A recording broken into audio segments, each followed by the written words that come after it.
What is going on, guys? It is your boy Zuumy. I'm back again.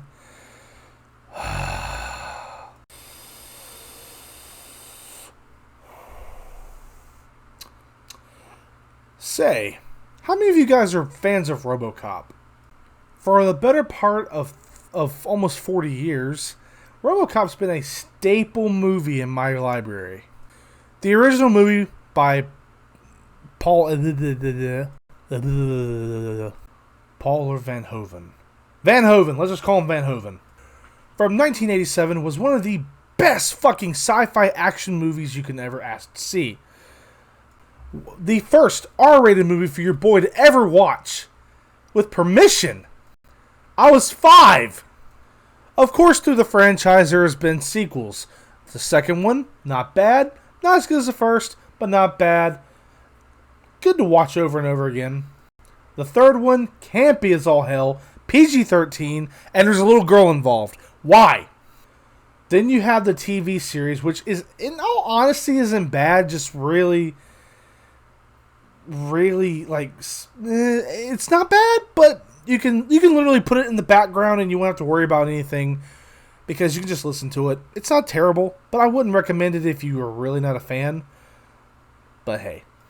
Oh, and I'd be remiss not to mention the cartoon series from 1988, which only had 1 season. Never seen it. There's a few episodes on YouTube, but I've never seen it. Then, of course, after the 26 episode series, there was RoboCop Alpha Command, or Alpha Commando. Whatever, it's a cartoon series. It's not bad, but there was a small continuity issue. In the intro, it says from the year 2030. But it takes place in 2025. Huh?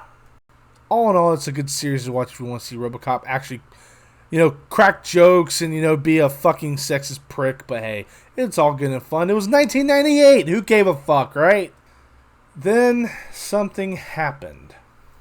Something far worse than the remake. And the remake wasn't that bad, but people hate it. But no one talks about this, and it bugs the fuck out of me.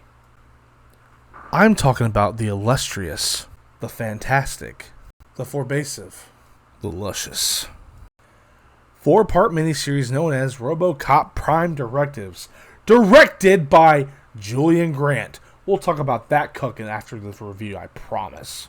So Julian Grant's idea, his main goal, is to basically say, alright, we're going to base everything off the first movie and fuck everything else. Little known thing though, the TV series was actually canon until this came out. But a lot of the people are just like, we're not going to count it because this is so bad.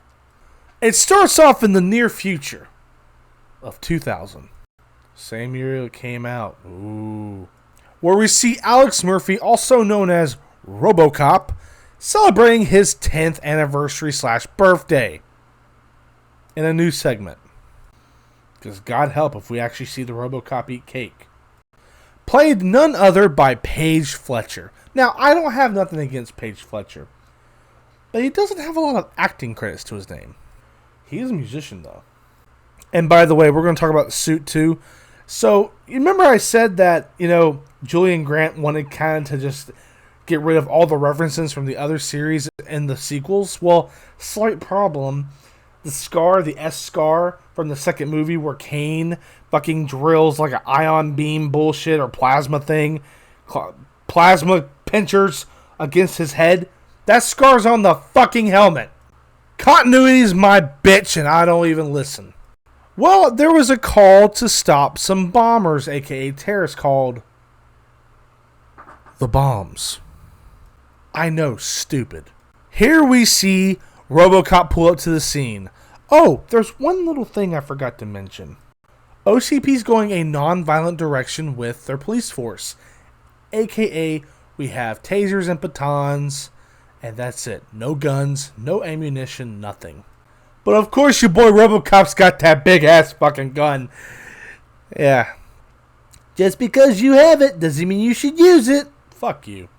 Then someone else arrives on the scene, the new commander for the Delta City Police Force, known as Commander John T. Cable, played by Maurice Dean Wint.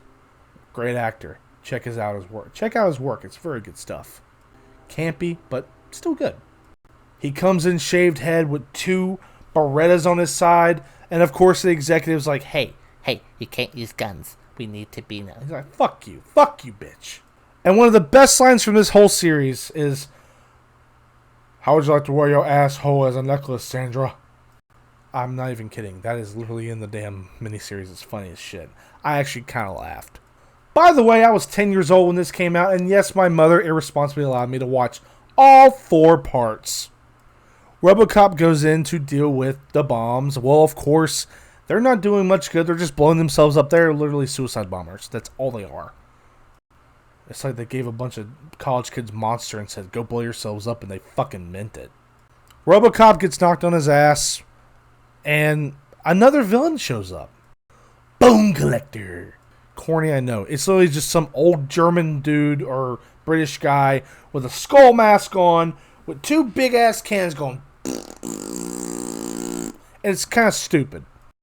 But RoboCop, of course, gets his ass kicked because he's old. And another really interesting thing about this entire series itself, they treat RoboCop as if he is a relic of the past, which he technically is. You figured, okay, over time we'll upgrade the guy, but they just didn't do it. He was just a big-ass publicity stunt, and that's kind of what happened, and it kind of... Ugh. Of course, RoboCop, shows up, and, John Cable's like, I'm leaving, fuck you guys. RoboCop gets knocked on his ass, he's picked up by the police. He's saying, you are under arrest, repeatedly, like an automaton. Murphy has a personality. Not much of one, but a personality.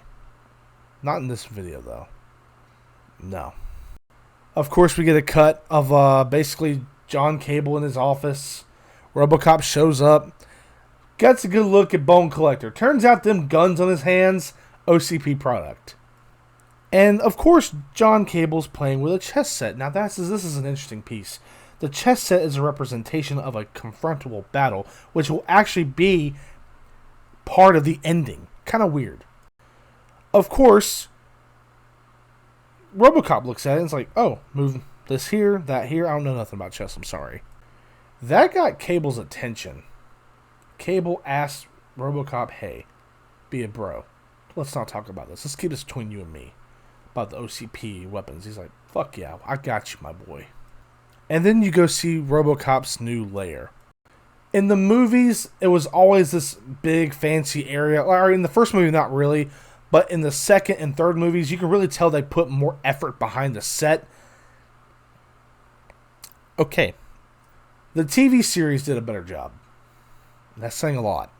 This is literally a goddamn storage closet. That's it. And he's taken care of by Dr. Winter, who basically keeps his maintenance up, makes sure he goes through his rest cycles, all that good stuff. And RoboCop brings up an interesting point. He says, when they brought me back, I thought it'd be for a higher purpose. Okay. So he's kind of a philosopher. So what? He thinks he should be here for a reason. Of course, you all know RoboCop, the guy who, Alex Murphy, the character, is Catholic.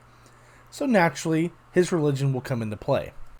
I mean, they don't make the connection in the damn series, but hey, whatever. I'm giving you the connections, my boys. Of course, we find out later that Cable's boss is also named Cable. That's right, the executive over Security Concepts, Sarah Cable. His ex-wife! Why did she keep his last name? I mean, for paperwork's sake, it makes sense, but I mean, she's an executive at OCP. She should have the money to be able to fix all that. Well, technically now he works for his wife, ex-wife, so it kind of sucks for him, but hey. She's a full-blown cunt. Full-blown. Well, she doesn't like her ex-husband too much, so she actually has someone or something put a 4th directive into RoboCop while Dr. Winter wasn't there. Actually, she saw the guys run out, thinking they were just technicians looking for the bathroom. Turns out, 4th directive, terminate John T. Cable. Fucking hell. Cable's like, hey man, I got a lead on this shit. Meet me at the warehouse. RoboCop's all about that shit. He shows up, RoboCop pulls his gun out, and he points it at Cable. Cable, being the detective he is, well, he's not a detective, but hey, realizes that RoboCop is Alex Murphy. And here's where we get into the plot twist. Well, not really, but it's a flashback.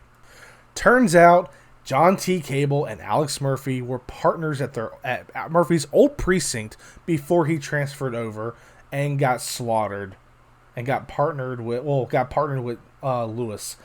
By the way, no mention of her in this entire series. Wonderful. I guess Nancy Allen really didn't want to be involved. Can't blame her.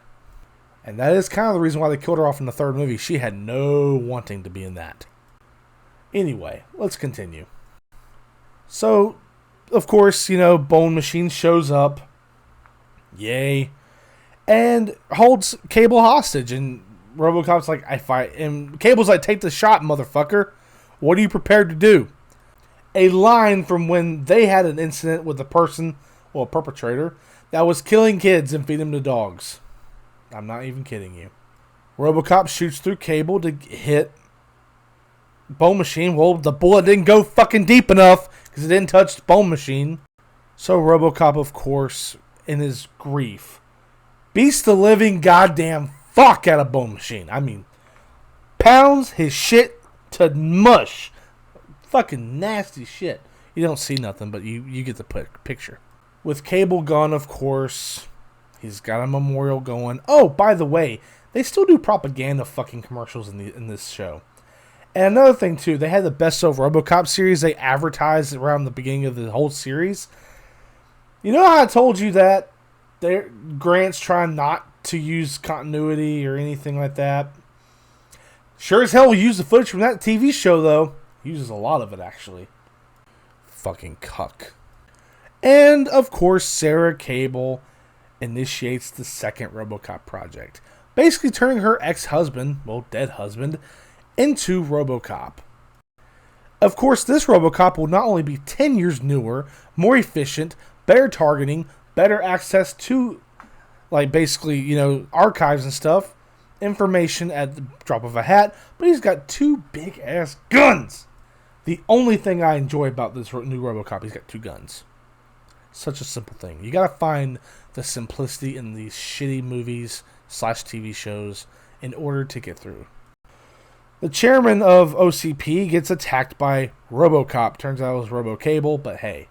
Oh yes, we should talk about the executives. More specifically, the junior executives. Executive Cable. Executive... what the fuck's his name? Oh yeah.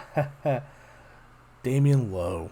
Cunning bitch. And Executive James Murphy. That's right, RoboCop's son, Jimmy. In the TV series, Jimmy and his ex-wife, Jimmy and his mom are on welfare, and they're doing pretty rough since since Murphy passed. And this, she goes crazy. He's put in an orphanage, where he's raised by the OCP machine. And he moves up really quickly through the ranks as a young executive. I think he's like 20 or 21 years old. He's very young. Turns out it was Sarah Cable pushing him up through the ranks. Pretty nice of her. Guess it's a favorite of Murphy. I don't know. Oh, and also the reason why Cable and her divorce was that she was getting promoted and they had a miscarriage. Very unfortunate. By the way, the mustache that Cable wears in the beginning of the show, very fake. Like, dollar store fake. So, of course, old RoboCop's accused of attacking the chairman and is hunted down. Well, not hunted down, but the new RoboCop has been sent to stop him. Of course, RoboCop confronts. He's like, alright, who the fuck are you? RoboCop pulls his gun out. RoboCable pulls his guns out. Instantly knows who the fuck it is. And they fight a little bit, and then, they throw themselves through a window. Go fucking figure. RoboCop gets away, ends up hiding in old Detroit, which has become basically it looks like a bomb landed in it. Meets a little girl named, what's her name again? Abby Normal. And her mother, Ann R. Key. I know, love the names.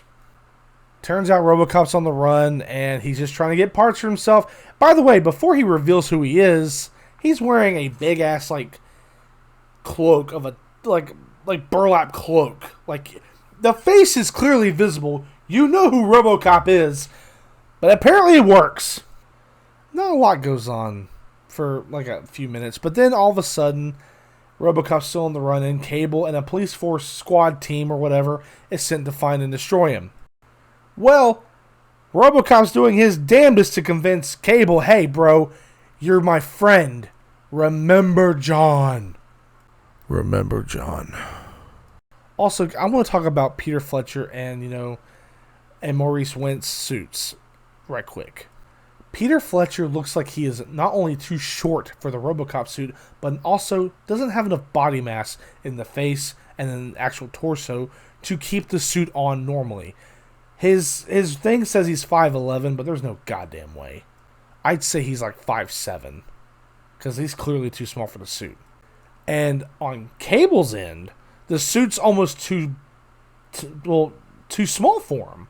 Like he's crunched over like this on a constant basis, and he doesn't turn much. And you can definitely tell the helmet's like squeezing his face, because it's like his cheeks are poking out of it. Of course, Cable regains some of his memory. He's like, let's fuck these guys up. And they go on the run together. And then they end up getting split up because of some bullshit. Well, some wonderful doctor named Kadick decides he found RoboCable. And Anarchy takes in RoboCop and fixes him up to where he's 106% efficient. Her girls must be really good technicians. And his response for this wonderful upgrade? How you feeling, Murphy? Damn good.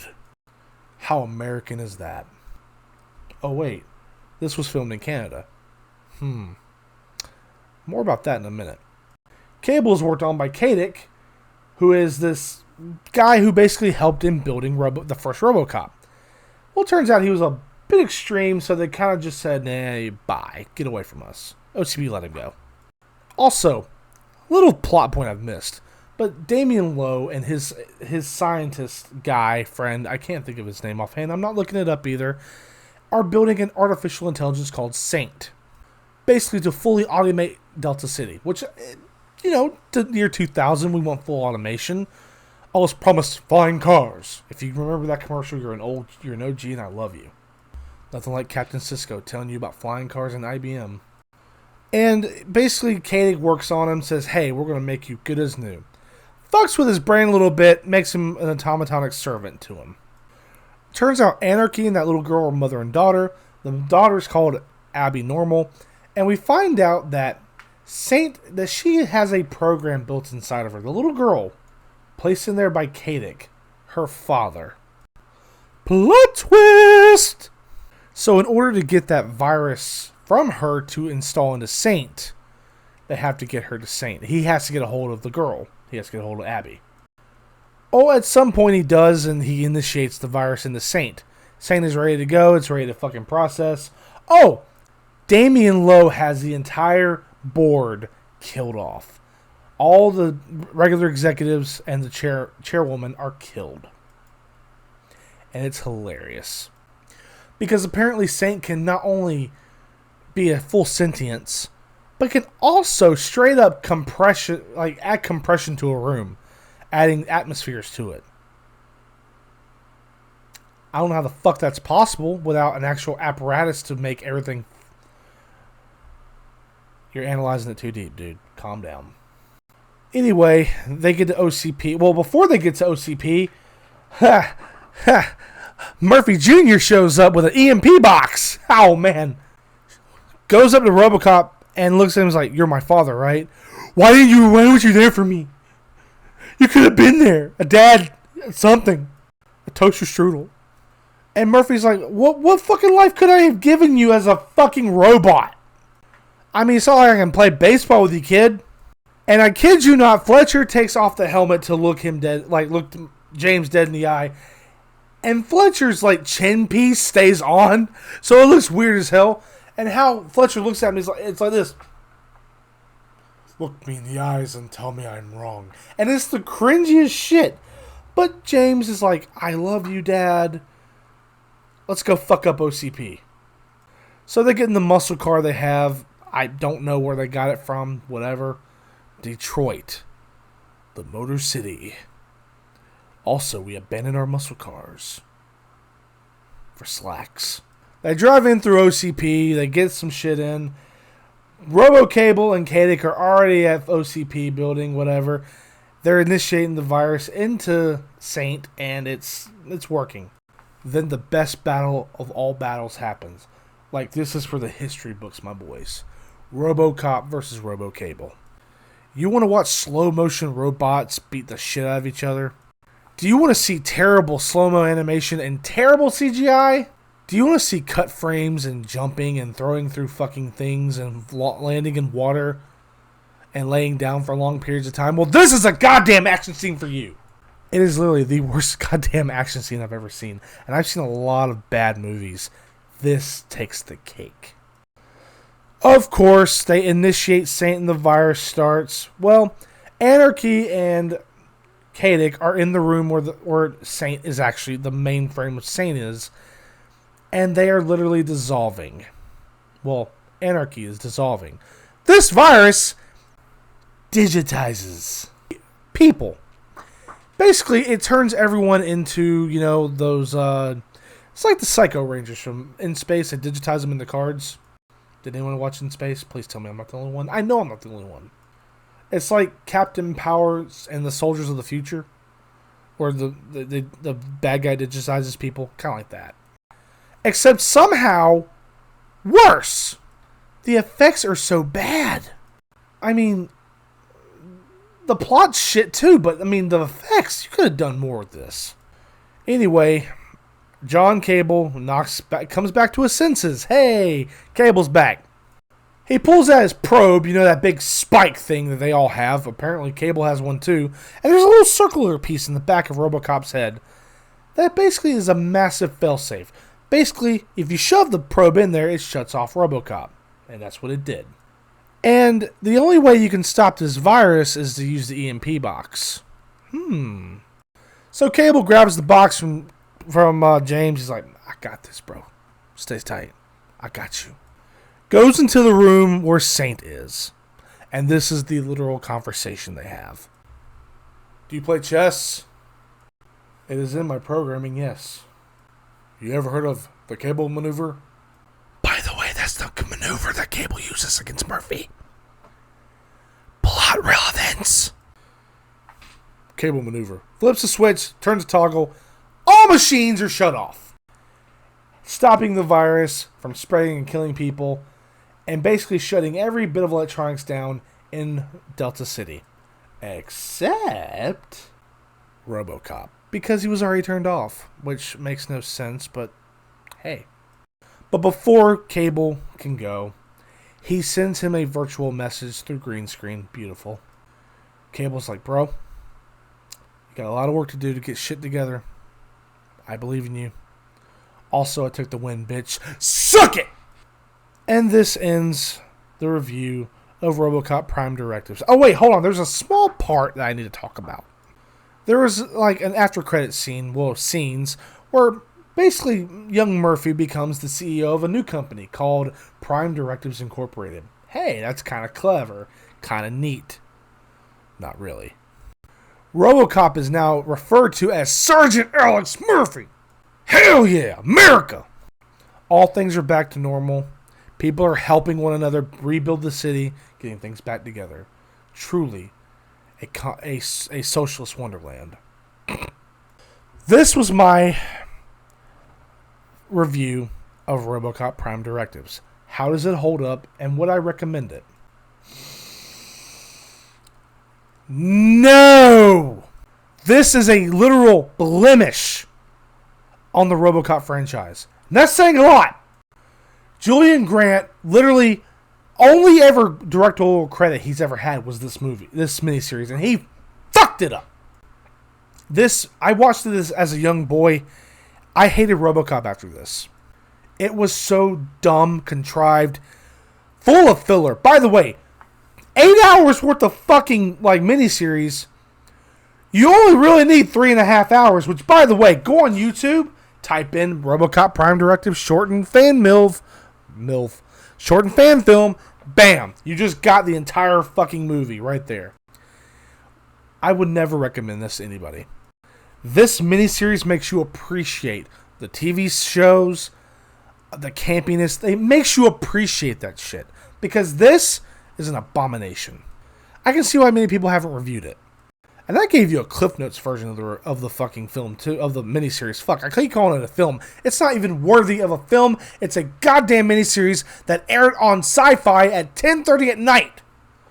Sci-Fi even knew it was shit. I'm serious, guys. I'm shaking right now. Fucking hate it. Julian Grant literally botched this entire thing. From what I've read about the guy, he's sort of a con man. And a cunt. And a cunt. And a cuck. And a clitoral maximus. He's just a piece of shit. The casting choices weren't terrible. I will not. The cast, honest to God, just read the script and just did what they were told to do. And the reason why it was filmed in Canada. The Actors Union. Whatever it's called. It doesn't really affect Canadians. So they filmed a lot. Apparently they had like literally 3 months to film everything, and it shows. I'm not sure about that, but it feels like a rush job. This could have been done better in a comic. Oh wait, it was done in a comic. Not really though. And the fact that Julian Grant took from the TV show, other movies, other propaganda pieces from the series itself shows me he had zero fucking creative integrity. Guys, this was really bad. It's weighed heavy on my heart to even talk about this. I'm actually kind of pissed right now that I talked about it. As far as I know, Julian Grant has not done anything else since this. And I believe it. Would I recommend you to watch this? If you're a RoboCop fan, don't. You'll cry. I would tell you to watch the remake, the TV series, the old-ass cartoon show. I would tell you to watch anything else RoboCop related before I'd tell you to watch this. This was a massive blemish and a massive blow to the RoboCop community. And I'm telling you right now, I will never force anyone to watch it. It's over. I can go to bed now. I won't sleep well, but I will go to bed. Almost 30 minutes of my life gone. This is Zuumy. I'm signing out. Have a great night.